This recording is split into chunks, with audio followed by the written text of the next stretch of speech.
इंदिरा गांधी नहर परियोजना से इस क्षेत्र को पानी आता है और सतलुज में पानी की पर्याप्त मात्रा है, जो हमारा भाखड़ा डैम है उसमें। दुर्भाग्य यह है राजस्थान का कि आज भी भाखड़ा नागल परियोजना में राजस्थान का जो एक मेंबर की नियुक्ति भारत सरकार करती है, उसकी नियुक्ति आज तक नहीं है। यहाँ के मंत्री हैं, केंद्रीय मंत्री।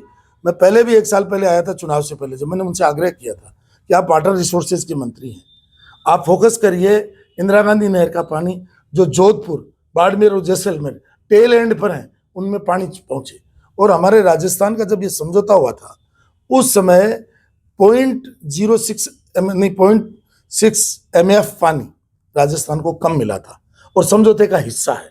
वो पानी हमारे को अगर मिल जाए तो आज जोधपुर में कोई पीने के पानी की कमी नहीं है।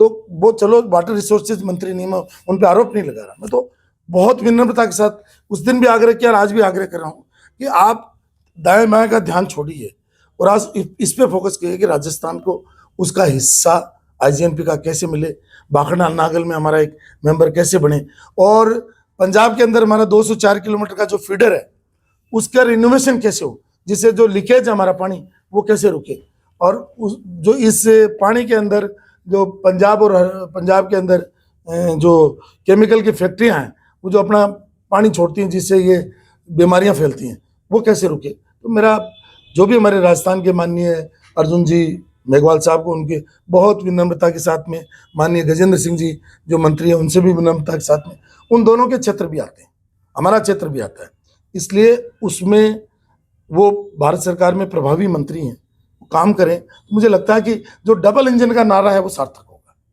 सर, निर्दलीय विधायक के तौर पर 1 साल बीत चुका है, कैसा रहा सर?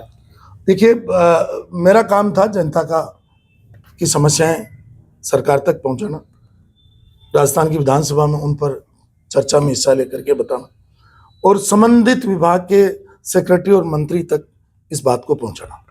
तो चूंकि मेरे पास अपना एक अनुभव था 10 साल मंत्री का, तो मुझे इस बात का पता है कि कौन सा वर्क विभाग में किस तरीके से करवाया जा सकता है। तो मैं मेरे 1 साल के कार्यकाल से संतुष्ट हूँ। इसलिए संतुष्ट हूँ कि मैं 300 बेड का अस्पताल लाने में डिडौना में कामयाब रहा। आंकड़े मैंने सरकार के सामने प्रस्तुत किए, सरकार को मैं समझाने में सक्षम रहा और मैं धन्यवाद करूंगा इस बात के लिए तो सरकार का कि 300 बेड का हॉस्पिटल डिडौना शहर को दिया। और उसके अलावा हमारे यहाँ पर बिजली में भी उन्होंने जो हमारी डिमांड थी अलग से ऑफिस खोलने की, उसको भी पूरा किया। और अभी एक पानी का हमारा जो सेकंड फेज है वो चल रहा है, लगभग 90 करोड़ रुपए का। लगभग हमारे 30-32 गांव हैं और 215 के करीब ढाणियाँ हैं, उनमें एक टेंडर लगा हुआ है। तो मैंने अभी ACS PHCD से रिक्वेस्ट करी थी कि भाई आप इसकी जल्द से जल्द सुनवाई, उसमें थोड़ा लिटिगेशन था, सुनवाई करके लाएं। तो कौन सा काम किस विधि से होगा, फाइनेंशियल अरेंजमेंट्स कैसे होंगे और ये एंटाइटल कैसे होगा, ये सारे मैं आंकड़े स्वयं बना करके देता हूँ और एक एक विषय की मैं तैयारी करता हूँ और हर विभागवार मैंने मतलब जो है अपना सिस्टम बना रखा है।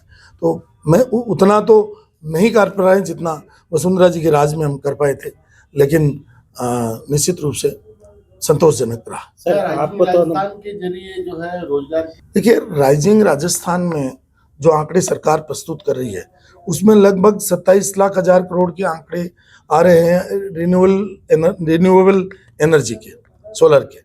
तो अब सोलर में आपको हमको सबको पता है कि भी सोलर का क्या सिस्टम है। तो मुझे लगता है कि प्रोडक्शन में ज़्यादा सरकार को फोकस करना चाहिए जिससे लोगों को स्थायी रूप से रोजगार मिले एरिया वाइज।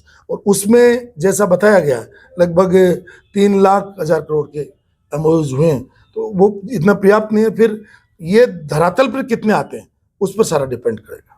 सर, आपको तो अनुभव था, इस कारण आपने काम करा लिया। सामान्यतः निर्दलीय विधायकों की ये शिकायत रहती है कि उनके काम अप्रूव नहीं होते, उनको। ये बात सच है, निर्दलीय विधायक भी नहीं। अभी मैं तो सरकार से ये कहूँगा, मुखिया हैं माननीय भजनलाल जी, कि वो थोड़ा सा गौर करें, क्योंकि भारतीय जनता पार्टी के विधायक भी संतुष्ट नहीं है।